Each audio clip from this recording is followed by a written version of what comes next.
Creo que ya. Ahí está.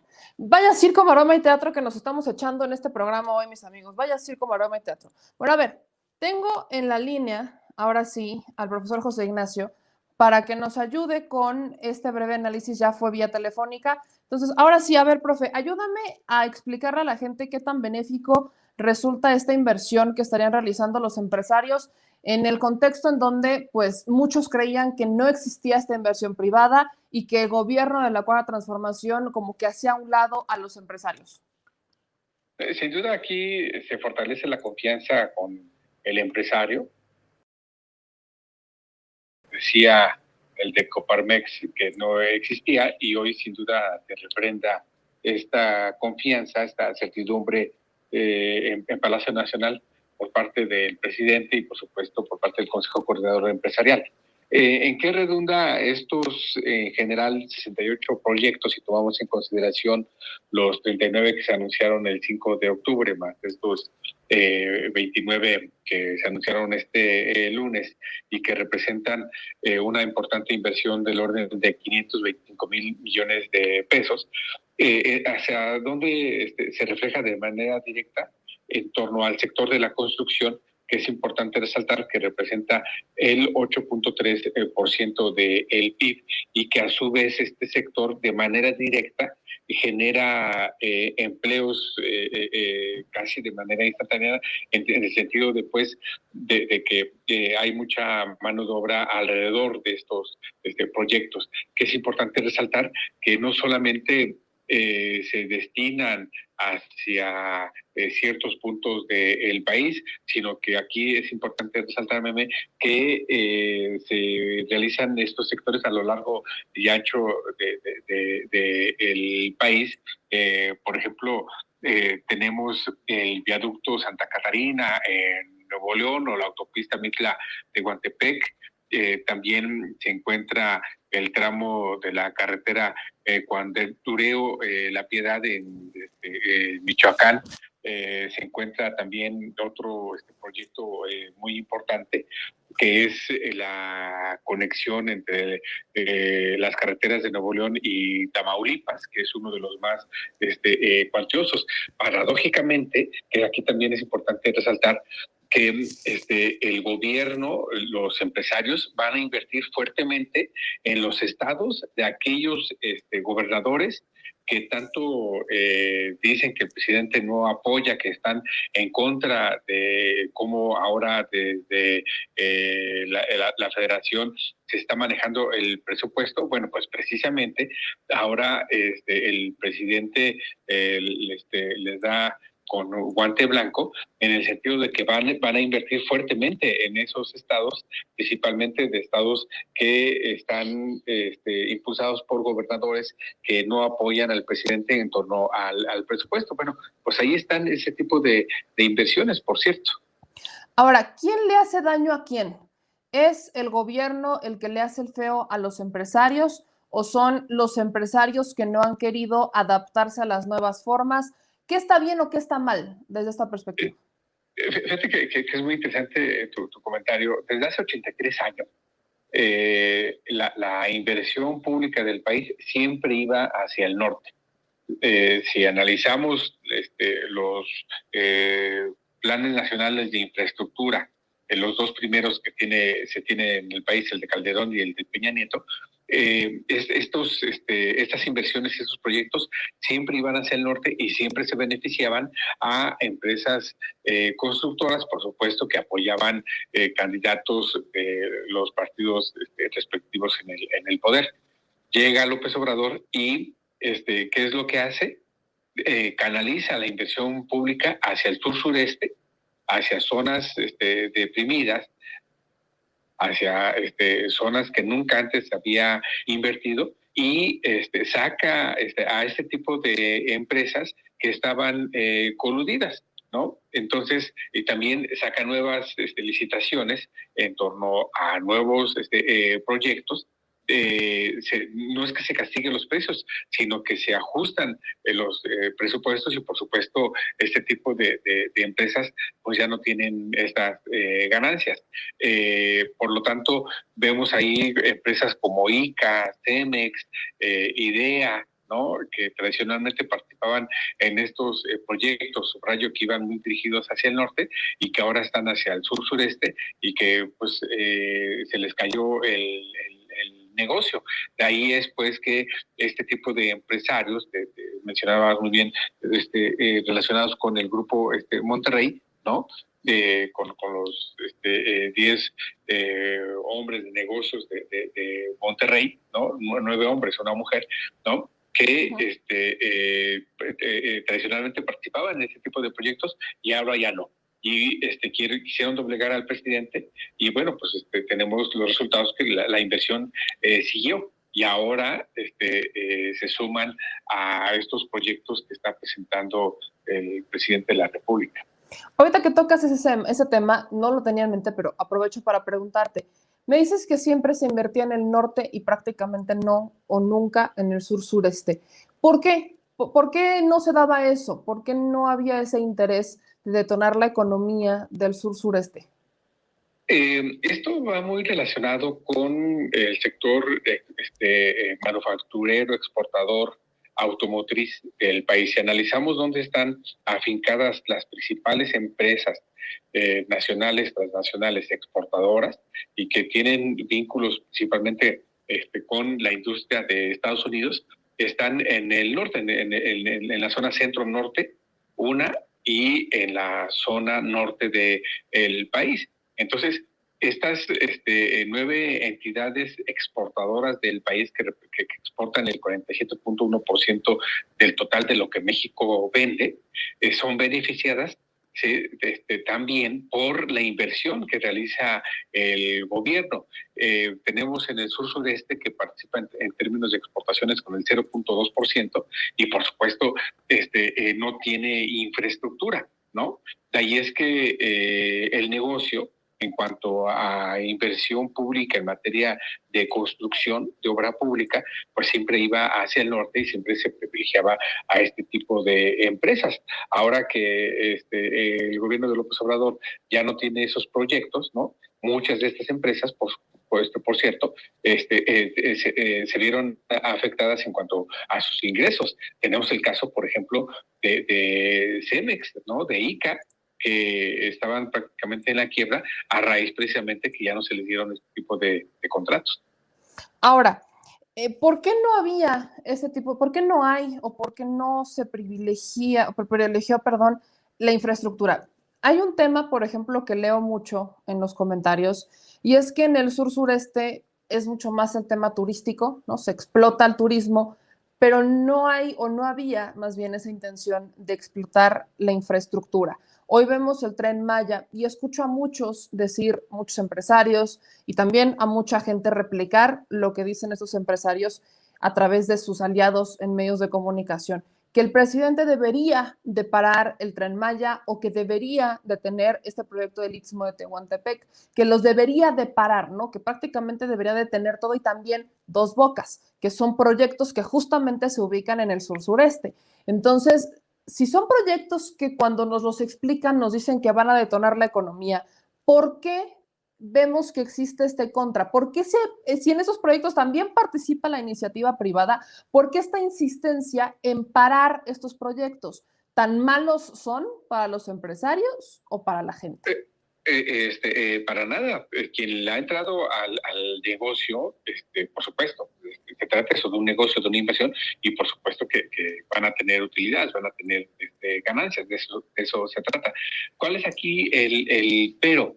Que va dirigido a zonas que en este momento no tienen una plusvalía, ¿no?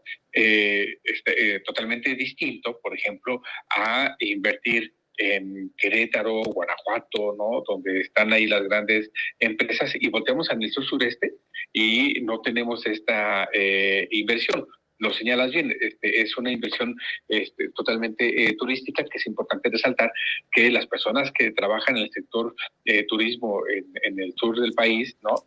Solamente de los 12 meses tienen 5 meses de ingresos, y los demás, a ver cómo les va. Bueno, precisamente lo que ahora está dándose, se está generando con estas inversiones muy importantes, no solamente es la construcción del tren per se, no solamente es la construcción del Tren Maya, por ejemplo, sino que de manera paralela se está creando infraestructura para beneficiar a las sociedades. Por ejemplo, de manera lateral a el tramo del Tren Maya, se está invirtiendo en flujo eléctrico, en infraestructura de iluminación. Algo muy importante, Meme, también se está invirtiendo, este es el primer año en que se va a generar esa inversión, a raíz de que no estaba esta empresa que se llama CFE Telecomunicaciones, cuyo principal proyecto es impulsar la cobertura de Internet y la conectividad de Internet,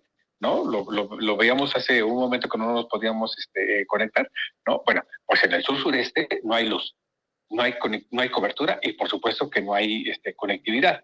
Y como son zonas de menor ingreso, pues no resulta negocio. Ahí es lo importante de esta inversión. Es decir, no solamente es el tren en sí, sino toda la inversión de infraestructura directa e indirecta que está generando alrededor de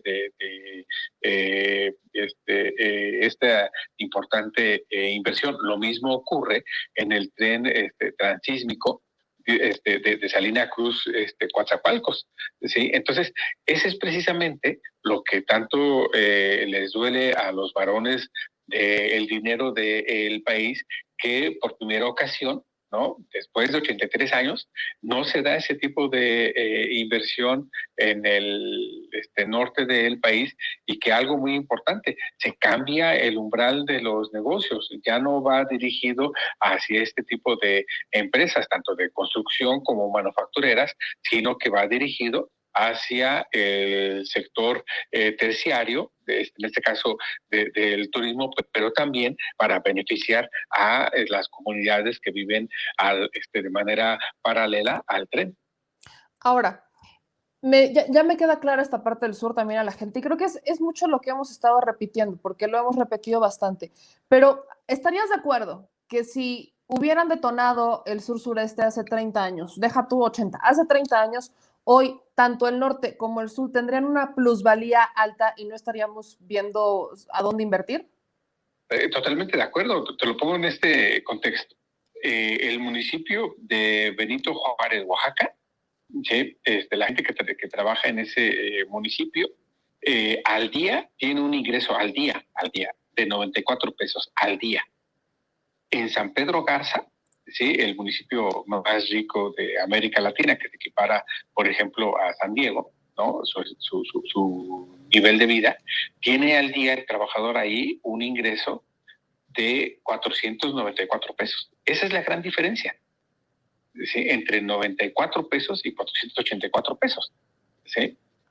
Precisamente a raíz de toda esta inversión, como tú bien señalas, que se dio, ¿sí? Entre estas empresas, estos empresarios vinculados al poder, y precisamente, ¿no? Cuando ya no fue negocio, pues los descataron, ¿no? Si tantito le buscamos ahí las empresas de construcción, las empresas manufactureras, ¿no? Que continuamente eran apoyadas por el gobierno, ya sea por subsidios, por rescates, ¿no? Pues por supuesto que apoyaban a los candidatos del PRI y del PAN, ¿no? Y esto cambió totalmente, ¿no? Entonces es allí donde vemos cómo es que se da este beneficio en el sureste. Y algo muy importante, no solamente es la inversión en sí, el bienestar. ¿Sí? Sabemos muy bien que con flujo eléctrico se cambia la vida, ¿no? con conectividad en Internet mejora la situación, y esto lo ha mencionado el presidente, ¿no? Resulta que en cabeceras municipales muy importantes no hay sucursales de bancos. ¿Por qué? Porque no es negocio, y por lo tanto no hay servicios financieros a raíz precisamente de la conexión a Internet. Y esto es una de las cosas que se va a tener a raíz de esta inversión en el tren, que subrayo no es el tendido férreo, ¿sí? Sino que también toda la inversión que va a redundar en bienestar de la población que está de manera paralela a la inversión del tren. Ahora, mi querido José Ignacio, coordinador del Laboratorio en Análisis de Comercio, Economía y Negocios de la UNAM, ayúdame a entender, no estamos en el marco del segundo informe, ¿no?, de Andrés Manuel López Obrador hacia la gente, digamos que es el oficial de él hacia la gente desde que asume. Y si bien has resaltado algunas cosas positivas, también has criticado. Me ha tocado mucho escuchar que cuestiones algunas cosas. Pero tomando en cuenta lo que hoy se presenta de la inversión por 525,976 millones de pesos, explicando este antecedente que nos das, que muchos no han terminado de ver sobre hacia dónde se iba la inversión, hacia dónde volteaba a ver el gobierno en la iniciativa privada, y que nos queda aún más claro por qué está molesto el Grupo Monterrey y por qué están molestos muchos empresarios del norte. ¿Qué tan lejos o qué tan cerca estamos de cumplir las metas económicas? Estamos obviamente en pandemia. Este proyecto está acumulado, dice que se representa con esta inversión el 2.3% del PIB. ¿Cómo haríamos esta evaluación de hacia dónde vamos encaminados para tener un crecimiento económico, pero que hoy también esto se traduzca en un bienestar, que es algo con el que el presidente está muy peleado? Sí crecíamos, pero no todos, entonces no había bienestar. Así es. Mira, los empresarios le jugaron a las fuercitas con el presidente. Hay un indicador que se llama inversión fija bruta, que es la inversión directa del empresario, ¿sí?, en equipo y maquinaria, ¿sí? En política nada es coincidencia. A partir de febrero de 2019, los empresarios, de manera particular los del Grupo de Monterrey, dejaron de invertir en equipo y maquinaria, precisamente para ahogar, ¿no?, las propuestas del presidente. ¿Por qué? Equipo y maquinaria se refleja en producción y, por supuesto, se refleja en ventas. Y también, de manera directa e indirecta, genera empleo, ¿sí? Entonces, ¿qué es lo que provocaron? Dejan de invertir en equipo y maquinaria, y por lo tanto comienzan a disminuir contratación, comienzan a afectar, por supuesto, la creación de empleo, ¿no? Y esto va minando poco a poco la economía. Y se nos atraviesa la pandemia, ¿no? De ahí tenemos que el segundo trimestre de este año la economía tiene una abrupta caída del orden del 17.1%, y el tercer trimestre la economía tiene un crecimiento muy rápido de 12%. ¿Cuál es aquí la situación, Meme? Que lo que nos está arrojando la pandemia es que la pobreza laboral, esto es, el ingreso no alcanza para comprar el mínimo de la canasta básica. La pobreza laboral creció de 35.7 a 44.3%. Sí, tenemos que del 100% de los hogares, 44.3% no tiene el ingreso mínimo para adquirir los bienes básicos, ¿no?, de la canasta. Y también tenemos que el ingreso laboral, ¿no?, el ingreso de los hogares cayó 6.7%. Este es el principal problema en este momento que tenemos. Por supuesto, la prioridad es detener los contagios, la pandemia, ¿no? Sin duda, anuncio que se dio hoy va a inyectarle recursos a la economía, va a generar empleo, ¿no? y le va a tapar la boca a muchos comentando por estos gobernadores, ¿no? O porque hoy no se pronunciaron, por ejemplo, ¿no?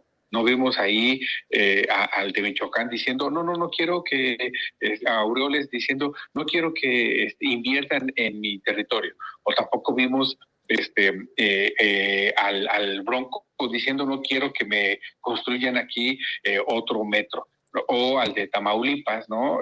Diciendo que no quiere que la federación, junto con los empresarios, inviertan en su territorio, ¿no? Ahí no dijeron nada, ni tampoco el de Coparmex, ni tampoco el de Frena, ¿no? Allí, calladitos, se ven bonitos, ¿no?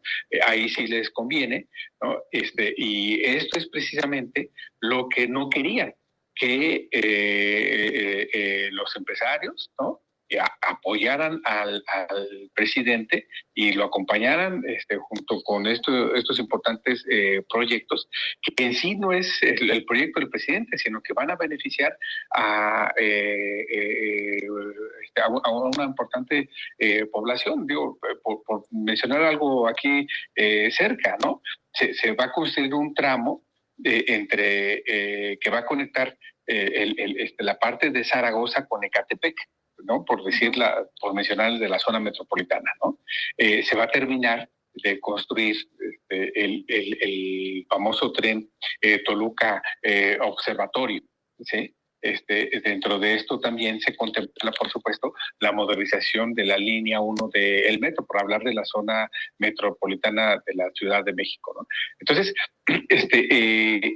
aquí, a diferencia de otros gobiernos, no se beneficia estrictamente a proyectos que van a darle un resultado político al presidente. Si fuera el caso, el presidente no estaría invirtiendo en aquellas entidades donde los gobernadores crearon su propio grupo, ¿no? Ya no se quieren salir de la federación, dicen ellos, y hoy no dijo, y hoy Alfaro, por supuesto, que no dijo nada cuando se le anuncia la construcción del cuarto tramo del tren de Jalisco, ¿no? Ahí es donde entonces, pues sí, no dice nada, pero lo que sí se deja ver con este importante proyecto es que esta inversión va a generar empleo que sin duda en estos momentos es de suyo relevante. O sea, estamos en un escenario en donde los empresarios, no todos, han hecho berrinche y como tú lo dices, le quisieron jugar a las fuercitas con el gobierno y se pusieron al final, creo que desde como yo lo veo, la soga en el cuello. Un año estuvieron así, ¿sí? Soportando, aguantando, ¿no? Y de repente, ¿no? Vemos en octubre, lo vemos hoy, que tenemos este importante proyecto y viene otro más que es referente a energía, ¿no? Que ese es la joya de la corona, ¿no? Y es allí donde también van a estar participando muchos empresarios, ¿no? Porque sin duda esto es lo que más deja resultados. Lo que sí es que el presidente, ¿no? Está estableciendo otro tipo de proyectos totalmente distintos a los que se impulsaban, beneficiando a empresarios que después pues los veíamos ahí apoyando campañas y por supuesto impulsando candidatos. Ahora, en este mismo marco del segundo informe de Andrés Manuel López Obrador, que será el día de mañana, en donde por supuesto hablará de temas económicos y en el que me puedo imaginar que saldrán muchos, o sea, sin conocer lo que el presidente va a decir, porque al final es algo que ha dicho en cada oportunidad que tiene en la mañanera y cada que toca el tema, pero ya veo a los mismos de siempre decir que todo está mal, que México no crece, que México está estancado, que no hay inversión, que no se le da certeza a la inversión extranjera, que no se mandan los mensajes correctos y demás. Tú alguna vez me mencionaste que cuando hacemos este cambio de política económica, pues obviamente hay reajustes, se sacude lo que antes conocíamos y pues tarda un poco y con la pandemia pues más en hacer este ajuste. ¿Qué tan lejos estamos de un ajuste real? ¿qué tan lejos o qué tan cerca estamos de que la nueva política económica empiece a rendir frutos? ¿Es el camino correcto? ¿Qué está bien, qué está mal? Mira, sin duda, sí debe haber un ajuste en la política. Y esto lo vamos a ver en el primer trimestre de 2021 en la parte laboral, ¿no? Yo creo que ese va a ser un anuncio muy importante en torno a, y lo mencionabas hace un momento, la cuestión del outsourcing, ¿no? Se tienen que modificar necesariamente los artículos 306 y 307 de la Ley Federal del Trabajo, porque sí lo permite la ley como tal, ¿no? Pero va en contrasentido del Acuerdo 98 de la Organización Internacional del Trabajo, y también ¿sí? Está en sentido contrario con el artículo 31.1 del TEMEC y su anexo, lo que se le conoce ahora como el anexo 31A del TEMEC, y es allí donde el presidente necesariamente tiene que meterse a profundidad en el tema. Antes del 20 de enero debe estar este cambio, porque va a ser el primer punto donde Biden allí sin duda va a ejercer presión, ¿no? Otro tema donde también debe haber un ajuste relevante es en materia de seguridad, ¿no? Yo creo que ese es uno de los grandes pendientes del presidente, en el sentido de que la inseguridad va en aumento, ¿no? Yo creo que es algo muy importante a señalar, y la nueva secretaria de Seguridad, ¿no? Esperemos que esté mejor de salud y que pronto comience a dar resultados. Otro punto muy importante, y nuevamente se hace el llamado, ¿no? a la secretaria de Economía, que no se le olvide que también hay una zona sur-sureste del país que requiere de su apoyo, ¿no? Sin duda está haciendo un papel relevante la doctora Márquez, pero también deben instrumentar medidas para impulsar el mercado doméstico, ¿no? Ahora más que nunca se debe fortalecer el mercado interno para que desde adentro crezca la economía, se fortalezca el empleo, ¿no? Y también otro punto que debe fortalecer la economía es realizar más inversión en lo que ya tenemos encima, que es el 5G. Yo creo que la empresa Comisión Federal de Electricidad Telecomunicaciones debe dar de sí en torno a este importante proyecto que debe ser el puntal del presidente en torno a impulsar a la población, principalmente de escasos recursos, hacia esta nueva ruta del siglo XXI, que es el 5G. Y algo muy importante, el presidente debe fortalecer la confianza, la certidumbre al inversionista, y me parece que podemos tener un mejor 2021, que por cierto se pronostica un crecimiento de 3.3%, totalmente distinto a lo que vamos a tener este año, de una caída del orden de menos 9.3%. En general, pues, la caída es mundial, ¿no? Pero sí debemos apuntalar la economía en inversión pública, en ataque a la inseguridad, para fortalecer el mercado interno. En tu análisis, y con esto vamos cerrando, me querido José Ignacio, México a nivel mundial, ¿qué tan mal está? ¿No? Porque hoy todos estamos mal por la pandemia, por el COVID. No conozco un solo país que diga, ah, nosotros no nos pegó, no pasó absolutamente nada. ¿Qué tan grave es el tema económico, la crisis económica en México a raíz del COVID, en comparación con otros países? Mira, si lo medimos en términos de atracción de inversión, ¿sí? El país marcha, ¿sí? Si tomamos en consideración que hace 2 semanas el Fondo Monetario Internacional ratificó la línea de crédito flexible hacia el país, que no fue gratis, ¿no? Para dar esa línea tuvieron que hacer un análisis cómo estaba la economía y le fue bien en cuanto a la calificación de la economía, y tenemos una línea de crédito, ¿no? Pues eso se utiliza cuando sea necesaria, esa línea del orden de 62,000 millones de dólares. Tenemos reservas internacionales del orden de 194,000 millones de dólares. La estabilidad macroeconómica del país va bien, ¿sí? Muchos auguraban un tipo de cambio que no iba a bajar del umbral de 24 pesos por dólar, y hoy tenemos un tipo de cambio que está en el umbral de 20 pesos por dólar. Tasas de interés que Banco de México está reduciendo y que fomenta el consumo, que atrae inversión, una inflación que es manejable, ¿no? De 3 más menos 1. Tuvimos una inflación abajo de 3, estamos cerrando con una inflación de 3.8, ¿no? Y esto, nos hace ver que la economía mexicana, sí, más allá de la caída que es mundial por la COVID-19, ¿no? Tiene un buen comportamiento.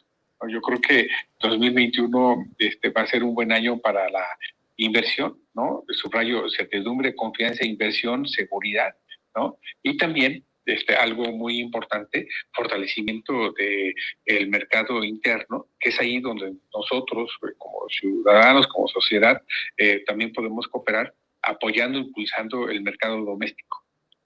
Pues yo creo que con eso tenemos una buena radiografía de cómo está el tema económico y sobre todo, pues lo que hoy se anuncia. Mi querido José Ignacio, te agradezco infinitamente que estuvieras con nosotros hoy, y con todo y los ajustes técnicos lo sacamos. Espero tenerte pronto por acá.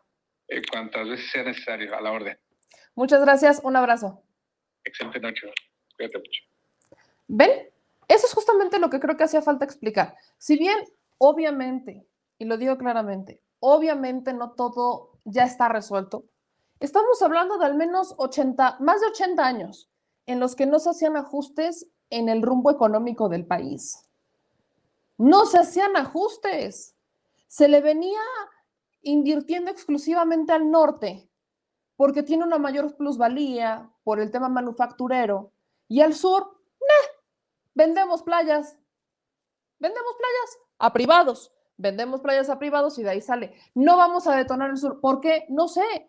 Si todavía, por ejemplo, y lo platicábamos hace tiempo, el plan transísmico, el Istmo de Tehuantepec, no es un proyecto nuevo, tampoco el Tren Maya. Ojo, son proyectos que llevan en el escritorio de la presidencia desde hace varias administraciones. ¿Por qué no se les detonaba antes? Bueno, creo que hoy nos queda aún más claro, porque desde hace varias administraciones se prefirió ir con o como acuñar un grupo de empresarios y a esos darles todo y que ellos detonaran la economía, y de ahí viene el 1% de la población que generaba crecimiento, pero no había ni siquiera bienestar para la mitad. O sea, vaya, dejen ustedes, no me voy al 100%, no había bienestar ni para el 10% de la población, no lo había, porque estábamos en crecimiento, subidas y bajadas, subidas y bajadas. Solamente el 1% era capaz de generar riqueza y siempre se quisieron repartir el pastel entre los mismos. No es nada más decir, ay, es que no se ha querido apoyar a los empresarios. No, es que las reglas del juego cambiaron porque no se va a beneficiar nada más a los de allá. Por supuesto, por ejemplo, el tema del Internet. Ya queremos poner el Internet en 5G. No, todavía ni hay 4G en todos lados, para empezar. Y si vamos todavía lo más básico, no hay ni escuelas en todos lados, hay lugares que ni siquiera tienen servicios instalados, calles que todavía hay colonias que son irregulares, gente que todavía no tiene ni siquiera, vive en un lugar y no tiene ni siquiera la escritura de su casa, ni siquiera podemos llamarle casa. Entonces, sí, está padre el tema del Internet, pero ¿y lo demás? O sea, sí, vamos a tener Internet todos, pero ¿qué? ¿Abajo de una palmera o cómo? Eso lo digo en las zonas más extremas, en zonas donde siempre hemos criticado que la economía no llega y no, ojo, esto no es responsabilidad enteramente del presidente, se confunde. Se confunde porque el presidente está haciendo estos proyectos de renovación urbana, de los temas con la SEDATU, ¿no? De los parques y demás, pero la administración principal, la responsabilidad principal es del municipio. del municipio. ¿Y cuál es el problema con el municipio? Entre que se heredan la plaza como si fuera regalo de Navidad, porque pasa de familia en familia y en familia en familia, porque hay una corrupción. Entre más al municipio nos vamos, más corrupto es. Y entre que el gobernador del estado tiene sus municipios favoritos. Cuando la federación le asigna el presupuesto al gobernador, el gobernador hace lo que quiere con el presupuesto. Gran parte del presupuesto se lo queda el estado en vez de repartirlo de forma equitativa entre el municipio. Y ahí tenemos a los federalistas quejándose de que el gobierno no les reparte bien a ellos, cuando ellos no le reparten bien al municipio. O sea, hay que ser equitativos. Por eso el título de este video es vaya hipocresía por donde lo quieran ver. Vaya hipocresía por donde lo busquen. Si estamos muy chuchos para pedir, dame más, pero a la hora es dame más para mí. Como bien nos decía José Ignacio, yo no veo hoy a Alfaro quejarse de la inversión. Hoy, Gustavo, estaba revisando el tema de Gustavo de Hoyos. Gustavo de Hoyos, es más, les voy a compartir cómo está el Twitter de hoy de Gustavo de Hoyos. Aquí está. A ver, ¿cuántos federalistas son de la parte sur de México? ¿Cómo? Ahí está un gran tema. Creo que el que está más al sur es Jalisco.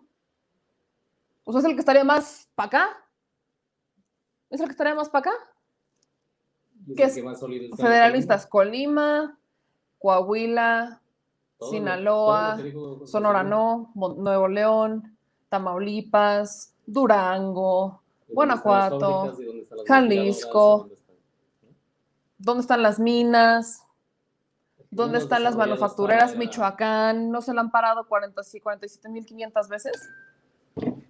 Creo que a estas alturas, mis amigos, todo tiene que ir cuadrado, tiene que ir agarrando un sentido. No es nada más, es que lo dice la nota porque lo dice la nota. No, miren, esto es lo que comparte hoy. Vean, Gustavo de Hoyos, ¿no? Hace 10 horas fija el que el presidente ratifica que se someterá en marzo del 2022 a la revocación del mandato. Lo ha dicho N cantidad de veces.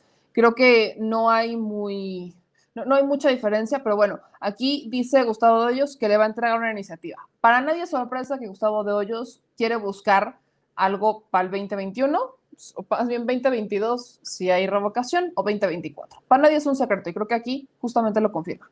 Ahora, vámonos más atrás. Justamente habla del tema de medicamentos para niños con cáncer. Es un tema que me han cuestionado muchas veces, que por qué no digo que hay desabasto de medicinas. El asunto, mis amigos, y lo digo con toda tristeza, porque sí es triste, que no es nuevo. El desabasto no es nuevo. Uno, el desabasto de medicinas ya lleva mucho tiempo. Dos, los laboratorios, las distribuidoras con las que el gobierno tenía contrato o convenio eran 5, que nos vendían los medicamentos al 200% del precio real y que querían que el presidente y que esta administración siguiera comprando sus medicamentos al 200% del precio real. Si ustedes no conocen al presidente, se los presentamos. No lo iba a hacer cuando tenía otra opción. ¿Cuál es la opción?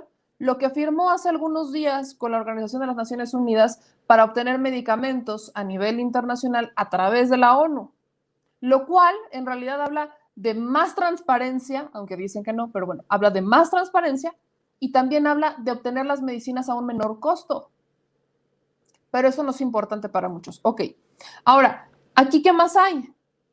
¿Qué más hay sobre el tema económico? No he visto. Gustavo de Hoyos habla sobre esta iniciativa del Sí por México, esta carta que publica hace 6 horas, en donde dice que el futuro del país requiere de la generosidad y pragmatismo de Acción Nacional. Generosidad y pragmatismo de Acción Nacional.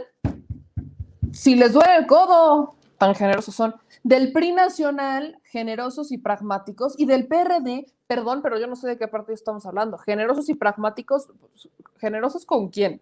Creo que tendríamos que empezar por ahí. ¿Generosos con quién? Dicen que van por la mayoría de los gobiernos y congresos locales en los gobiernos municipales. ¿Aquí a qué le apuestan? Justamente en estos estados federalistas que están al norte, en su mayoría están al norte, son los que pretenden ganar la mayoría, ¿no? Eso creo que nos queda claro. Desde dónde nace el Sí por México y hasta en dónde se han aliado, hasta en dónde se terminó aliando el PRI y el PAN en Baja California. No soy fan del gobierno de Jaime Bonilla y ustedes lo saben. No soy fan del gobierno de Jaime Bonilla, pero vean hasta dónde tuvo que llegar el PRI y el PAN para intentar derribar el proyecto de Andrés Manuel López Obrador.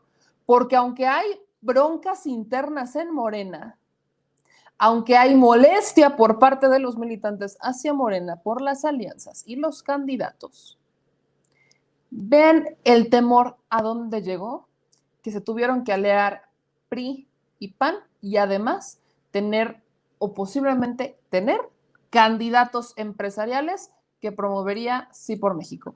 Que esto no es tan distinto a lo que ya estamos acostumbrados a ver y conocer en este país, ¿eh? No es tan diferente, porque siempre han sido los empresarios o los que más tienen, los que han sido candidatos por el PRI y el PAN.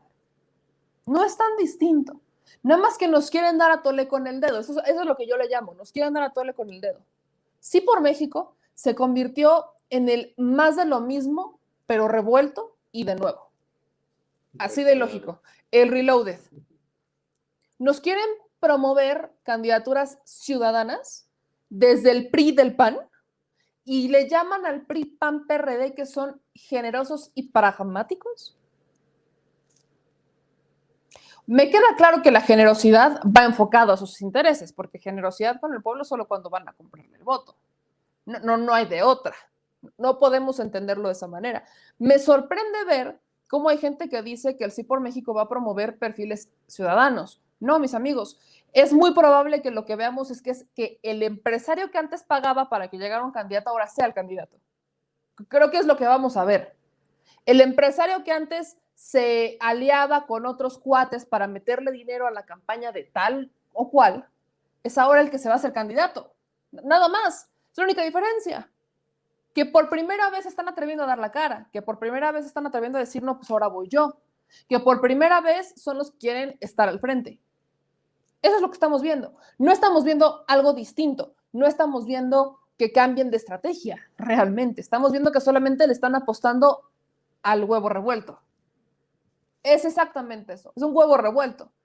Ahora PRI y PAN. Mis amigos, si nos vamos al origen de los tiempos, siempre han sido lo mismo, porque el PAN salió del PRI. Prácticamente todos salieron del PRI. ¿Por qué? Porque el PRI empezó a fallar a los ideales con los que se supone que había sido creado. Y se supone que el PAN había sido esta opción para romper, generar un equilibrio con lo que el PRI había dejado de hacer. Para eso surgió el PAN. Luego entró la parte empresarial, ¿no? Estaba siempre el yunque, los superconservadores, que se convierte el PAN, y entra el ala de empresarios, que no eran lo mismo en un punto, no era lo mismo un conservador o un yunquista a un empresario. Entran los empresarios, se convierten en panistas los empresarios, empiezan a tener conflictos los panistas originales con los empresarios, y ahí es cuando viene un despapalle aún mayor al que teníamos. El PRD, luchando todos por el poder, por quién está en el poder y nada más. O sea, no le vemos mucha dinámica al PRD, ¿eh? Así como que digan, ay, muy izquierda y arriba el pueblo. No, es más de lo mismo. Exactamente más de lo mismo. Solo que se ponen la bandera del pueblo para ver si así llegan a los que más votan, que son los que menos tienen, y se aprovechan de ellos. Por eso lo repito y lo recalco. Creer que México no le ha apostado a la iniciativa privada es estar en un error, sí. Porque el presidente solamente les dijo, las reglas del juego van a cambiar, éntrenle, vamos a hacerlo por México, pero vamos a cambiar las reglas.